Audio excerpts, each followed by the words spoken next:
बहुत समय पहले की बात है। सरयू नदी के किनारे अयोध्या नाम का एक सुंदर राज्य था। अयोध्या के राजा थे राजा दशरथ। उनकी 3 रानियां और 4 पुत्र थे, राम, लक्ष्मण, भरत और शत्रुघ्न। जब राजा दशरथ ने राम को राजा बनाने की घोषणा की, तब सभी लोग बहुत खुश हुए, लेकिन रानी कैकेयी खुश नहीं थी। महाराज, क्या आपको याद है आपने मुझे 2 वचन दिए थे? आज उन वचनों को पूरा करने का समय आ गया है। मेरा पुत्र भरत राजा बने और राम 14 वर्ष के वनवास को जाए।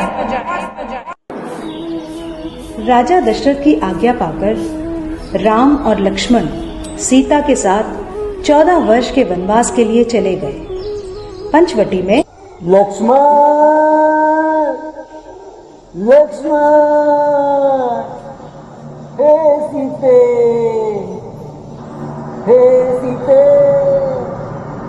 लक्ष्मण, लक्ष्मण देखो, प्रभु तुम्हें अपनी सहायता के लिए पुकार रहे हैं। हे माते, ये मुझे किसी मायावी शक्ति का कार्य लग रहा है। आप चिंतित ना हो, भैया जल्दी घर लौट आएंगे। नहीं लक्ष्मण, मेरी आज्ञा का पालन करो। जाओ, प्रभु को तुम्हारी सहायता की आवश्यकता है। ठीक है माते, किंतु आप इस लक्ष्मण रेखा को पार नहीं करना।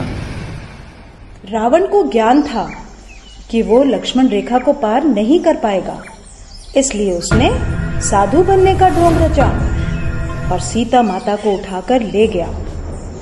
भिक्षाम देहि, भिक्षाम देहि। हे मुनिवर, भिक्षा स्वीकार कीजिए। हे देवी, एक साधु का इतना अनादर, घर के द्वार से ही भिक्षा देकर भेजना चाहती हो। जाओ, नहीं चाहिए तुम्हारी भिक्षा। नहीं नहीं मुनिवर, रुकिए, मैं आती हूँ।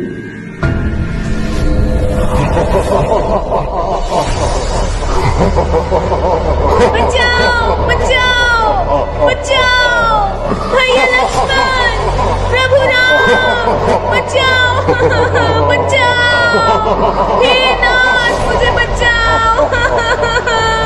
यह धर्मी पापी रावण मुझे उठाकर ले जा रहा है, बचाओ। राम और लक्ष्मण सीता माता को कुटिया में ना पाकर बहुत चिंतित हुए और उनकी खोज में निकल गए। श्री राम, लक्ष्मण और हनुमान ने लंका पर चढ़ाई कर दी और राम और रावण का युद्ध हुआ, जिसमें श्री राम विजयी हुए।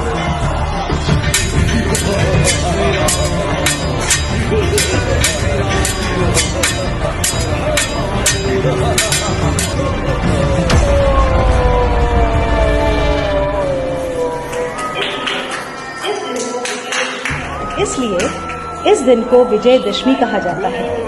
यह त्योहार बुराई पर अच्छाई की जीत का प्रतीक माना जाता है।